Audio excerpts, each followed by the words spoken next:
Good morning mga kaidol. Ito yung pinakuluan ko ulit na daon ng guyabano. Pangatlong araw ko ngayong kaidol. Pero yung sakit ng baywang ko kaidol natanggal na.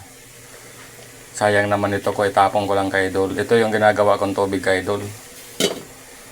Tapos ito naman kaidol. Kaya mayroon ako nito. Feeling ko mataas na naman ang sugar ko kaidol.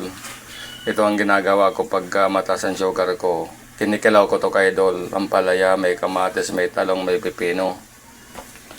Tapos lagyan ko ngayon kaidol ng sibuyas.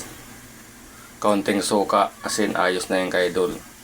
Pag mataas kasi ang ko kaidol, sugar, napapansin ko, medyo kinakapos ako huminga. Pero wala naman bagong sakit sa puso, lahat po sa atay, sa baga. Normal na naman daw po sa akin lahat, sabi nung aking doktor. Sa PGH pa ako sa hospital maintenance. Pero ngayon di na po ako nabalik doon kasi sobrang abala po. Pagdating doon pila sa sobrang dami ng tao mga kaidol. Kaya pag tumatas ang sugar ko po, alam ko na pag kinakapos pa akong huminga, ito lang po ang ginagawa ko. Tapos ito naman kaidol saging. Yan po ang lagi kong inaalmusal. Ang partner po nito, itlog na nilaga. Yung may mga karamdaman po sa sugar dyan, ito lang po ang gawin nyo ng pagkain. Hindi naman po araw-araw. Yung minsan lang kakain kayo, malaking bagay po ito. Ito yung tinuro sa akin ng doktor kaidol. Yung kaidol yung ginawa ko na kinilaw na ampalaya. Ang partner po nito, pipino at saka kamatis, kalamansi, sibuyas at saka itong talong. Mabisa po ito sa mataas ang sugar mga kaidol. Kaya yung mataas ang sugar dyan, ito po yung gawin nyo.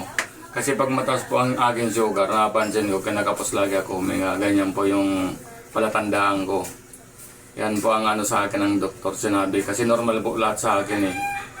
Bale po ang naramdaman ko sa sinusitis. Yun po ang naramdaman. Pero labas po yun doon sa sugar. Ito po talagang pinakang dabis ko na tinuro sa akin ng doktor. Tapos ito yung pang diet ko, saging. Ito po. Saba. Paghahaluin ko lang ito mga kaidol. Tapos lagyan ko ng konting asin lang ito kaidol. Hindi pwedeng maalat. Ito, paghahaluin ko lang ito kaidol. Ito kaidol. Haluin. Ayos na po ito. Ito lang po ang pinakang flavor nito kaidol. Mayroon po kasi pag sugar ang pinag-uusapan sa katawan natin mga tao. Kasi sabi nung doktor ko pag lumala daw yan, lahat daw maapektuhan pag nagkaroon ng diabetes. Unang-una daw kidney, puso, yun daw maapektuhan na sa pagdating sa sugar. Pag nag-atake yung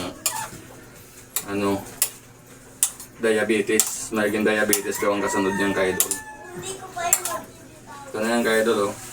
Simple lang po ito. Masarap mo, masarap naman pambalasa. Mahilig naman po talaga ako sa gulay. Masarap.